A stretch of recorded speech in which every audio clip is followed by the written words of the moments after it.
Sampurada Jayantika Putri. Kali ini aku akan menjelaskan tentang laporan keuangan pada bank. Sebelum itu, aku akan share screen terlebih dahulu.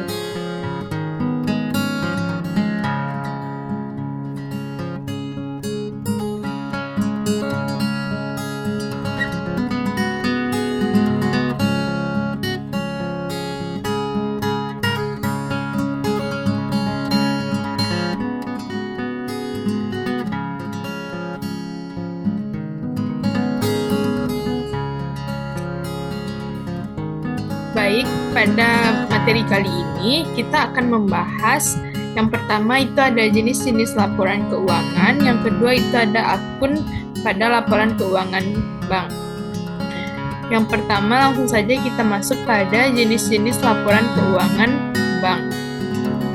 Nah, sebelum itu kita harus mengetahui apa pengertiannya terlebih dahulu. Nah, laporan keuangan bank adalah sebuah laporan keuangan yang tersusun dan menjadi bentuk tanggung jawab manajemen bank serta pihak kepentingan kinerja keuangan bank. Nah, dalam pertanggungjawaban ini biasanya dilaporkan selama satu periode yang sudah ditentukan. Penilaian kinerja suatu bank itu dapat dilakukan melalui analisis terhadap laporan keuangannya. Tentunya laporan keuangan yang telah diaudit oleh akuntan publik yang terdaftar. Setiap bank diwajibkan membuat dan menyampaikan laporan keuangan berupa neraca, laporan laba rugi, laporan komitmen dan kontingensi, laporan arus kas, dan catatan atas laporan keuangan berdasarkan waktu dan bentuk yang ditetapkan oleh Bank Indonesia. Nah, adapun tujuan laporan keuangan sebuah bank itu, yaitu setiap laporan keuangan merupakan salah satu bentuk informasi dari aktivitas perusahaan di masa lalu dan bentuk pertanggungjawaban manajemen yang diharapkan mampu memberikan bantuan kepada pengguna untuk membuat keputusan yang bersifat finansial. Pengguna laporan keuangan bank adalah manajemen bank, pemilik bank, investor, bank sentral, dan pemerintah untuk kepentingan pajak dan perencanaan pembangunan ekonomi. Tujuan laporan keuangan adalah menyediakan informasi yang menyangkut posisi keuangan, kinerja, serta perubahan posisi keuangan suatu perusahaan yang bermanfaat bagi sejumlah besar pemakai dan pemangku kepentingan atau stakeholders dalam membuat keputusan finansialnya. Nah, di samping tujuan itu juga terdapat keterbatasan laporan keuangan bank. Nah, keterbatasan laporan keuangan bank ini ada 3. Yang pertama itu bersifat historis. Nah, bersifat historis ini merupakan kejadian yang telah lalu. Nah, oleh karena itu, laporan keuangannya dapat dianggap sebagai satu-satunya sumber informasi dalam proses pengambilan keputusan finansial. Yang kedua itu bersifat umum dan bukan dimaksudkan untuk memenuhi kebutuhan pihak tertentu. Yang ketiga itu bersifat konservatif, baik dalam menghadapi ketidakpastian dan lazimnya dipilih alternatif yang menghasilkan atau menambah laba bersih. Selanjutnya ada jenis-jenis laporan keuangan pada bank. Yang pertama itu ada laporan keuangan bulanan. Nah, laporan keuangan bulanan ini disiapkan selama setahun dan pencatatannya setiap akhir bulan. Laporan keuangan bulanan ini juga merupakan kebijakan antara kantor pusat bank dan seluruh cabang bank hingga perwakilan bank. Nah, ini merupakan contoh laporan keuangan pada Bank Indonesia. Yang kedua, itu adalah laporan keuangan triwulanan. Nah, pada laporan keuangan ini dipersiapkan setiap 3 bulan selama setahun, misalkan Maret, Juni, Desember, September, dan Desember. Selain itu, laporan ini juga harus disajikan sesuai dengan peraturan Otoritas Jasa Keuangan atau OJK. Yang ketiga, itu adalah laporan keuangan tahunan. laporan keuangan ini biasanya dipersiapkan setiap tahun, di mana laporan ini juga bertujuan untuk memberikan informasi mengenai kondisi keuangan bank secara menyeluruh. Di sisi lain, laporan keuangan tahunan ini juga harus memberikan transparansi karena laporan ini akan diberikan kepada Bank Indonesia, lembaga keuangan lain hingga terlibat dalam pengembangan usaha bank. Selanjutnya, ada komponen laporan keuangan bank.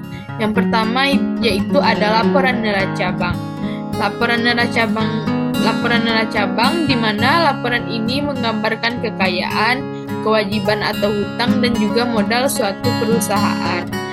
Nah, unsur-unsur komponen pada laporan neraca bank ini ada giro, kredit, pos deposito, penempatan Bank Indonesia, surat berharga dan obligasi, serta penyisihan penghapusan aktiva.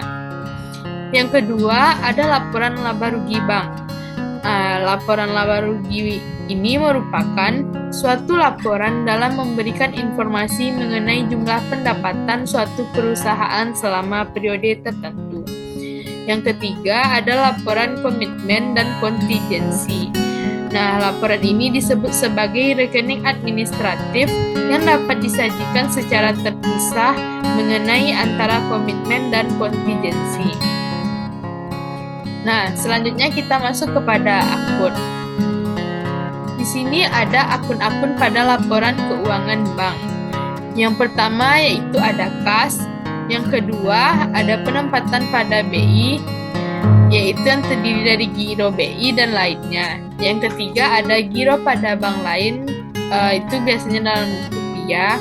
Yang keempat ada penempatan pada bank lain. Yang kelima ada PPAP. Yang keenam ada kredit yang diberikan baik pada pihak terkait maupun pada pihak lain. Yang ketujuh ada PPAP, yaitu kredit yang diberikan. Yang kedelapan ada pendapatan yang masih akan diterima. Yang kesembilan biaya dibayar di muka. Yang kesepuluh uang muka pajak.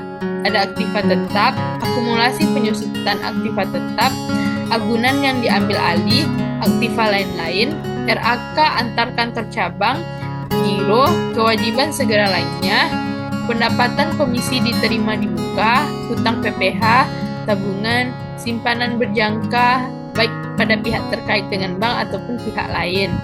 Selanjutnya ada sertifikat deposito, simpanan dari bank lain, kewajiban akseptasi, leasing, setoran jaminan, RAK pasifa pusat, hasil bunga, provisi dan komisi, beban bunga, pendapatan provisi komisi, pendapatan kenaikan nilai surat berharga, pendapatan lainnya, lalu ada beban atau pendapatan, beban administrasi dan umum, beban penyusutan, beban personalia, pendapatan non-operasional, beban non-operasional. Lalu juga ada fasilitas pinjaman yang diterima belum digunakan, fasilitas kredit kepada nasabah, ada iDeCo Fable yang masih berjalan, garansi yang diterima, pendapatan bunga dalam penyelesaian, garansi yang diberikan, revocable, dan long position.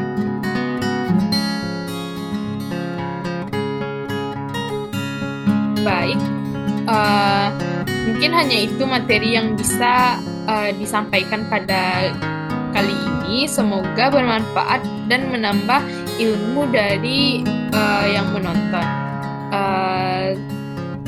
Ditunggu materi pada video selanjutnya. Dadah!